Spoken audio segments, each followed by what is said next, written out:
ভেবেছিলাম শুধু পোস্ট করে সমর্থন করব, যেহেতু আমি ওয়েস্ট বেঙ্গলে এখন নেই, আমি বাইরের স্টেটে রয়েছি।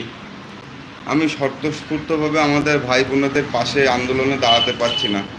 আজকে আরজি করে যে লজ্জাজনক ঘটনাটা ঘটেছে, সেটা শুধু আরজি করের বিষয় না, পুরো বাঙালি জাতির ক্ষেত্রে, পুরো ভারতের ক্ষেত্রে একটা লজ্জাজনক ঘটনা।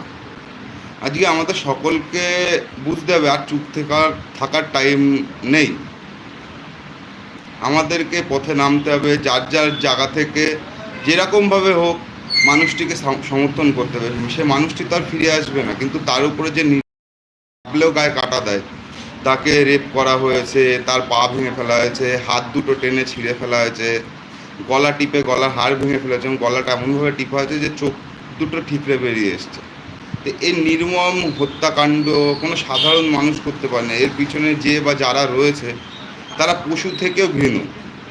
এদেরকে কোনোভাবে ছাড়া রাখা যাবে না সমাজে। আমাদের ততদিন পর্যন্ত আন্দোলন চালিয়ে যেতে হবে যতদিন পর্যন্ত আসল দোষীরা শাস্তি না পাচ্ছে। এবং শুধু আসল দোষী এই যারা করেছে তারাই না, স্বয়ং যারা অ্যাডমিনিস্ট্রেটিভ লেভেলে রয়েছে, স্বাস্থ্য বিভাগে রয়েছে, স্বাস্থ্যমন্ত্রী লেভেলে রয়েছে, পুলিশ লেভেলে রয়েছে, তারা প্রত্যেকে দায়ী। যারা তথ্য লোপাটের চেষ্টা করেছে, জিনিসটাকে মিথ্যা সাজানোর চেষ্টা করেছে, তারা প্রত্যেকে দায়ী। এদের প্রত্যেকে শাস্তি হওয়া দরকার।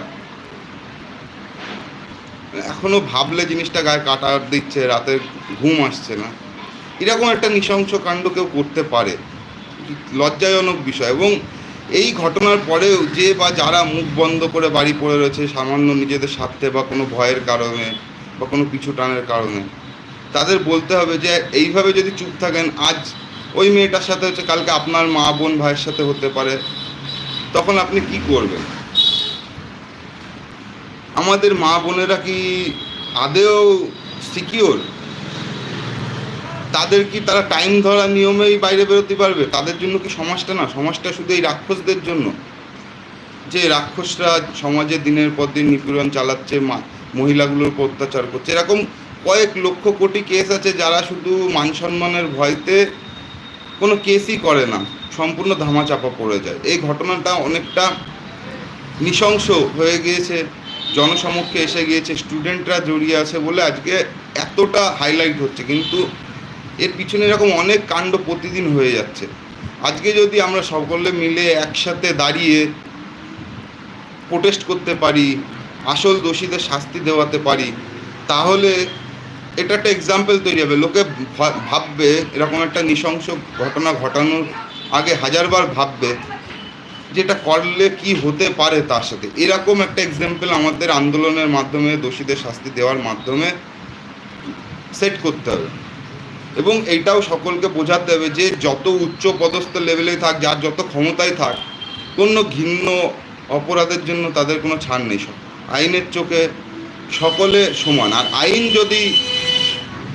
যদি নিজের কাজ ঠিক করে না করে, তাহলে সেই কাজটা আমাদের করতে হবে, আমাদের করাতে হবে তাদেরকে প্রেশার দিয়ে। আজকে আমরা আমাদের দেশকে ভারত মা বলি, এর মায়ের প্রতিও একটা লজ্জার বিষয়। আধা ঘন্টা তো যাই হোক, একজন এসেছিল, একটু বিরত হয়ে গেলাম। তা আমাদের এই মায়ের আঁচল ধরে টানাটানি, ভারত মায়ের নামে একটা কলঙ্ক, এই যে ঘটনাটা ঘটেছে, এই কলঙ্ক থেকে আমাদেরকে যদি আমাদের ভারত মাকে বের করতে হয়, পশ্চিমবঙ্গকে বের করতে হয়, আমাদের প্রত্যেককে আন্দোলন চালিয়ে যেতে হবে। মুখ বন্ধ করে থাকার টাইম চলে গেছে। আর কত আমরা মুখ বন্ধ করে অত্যাচার সহ্য করব? আর যারা এরপরেও মুখ বন্ধ করে থাকবে, তারাও এই ঘটনার পিছনে দায়ী বলে মনে করা হবে। এটা খুব দুঃখজনক ঘটনা। এখানে যে কোনো মানুষের বাড়ির মহিলারা হতে পারত, তখন তারা কি করত? এই যে পুলিশে দোষীদের সাহায্য করছে, তাদের বাড়ির লোক হলে কি হতো?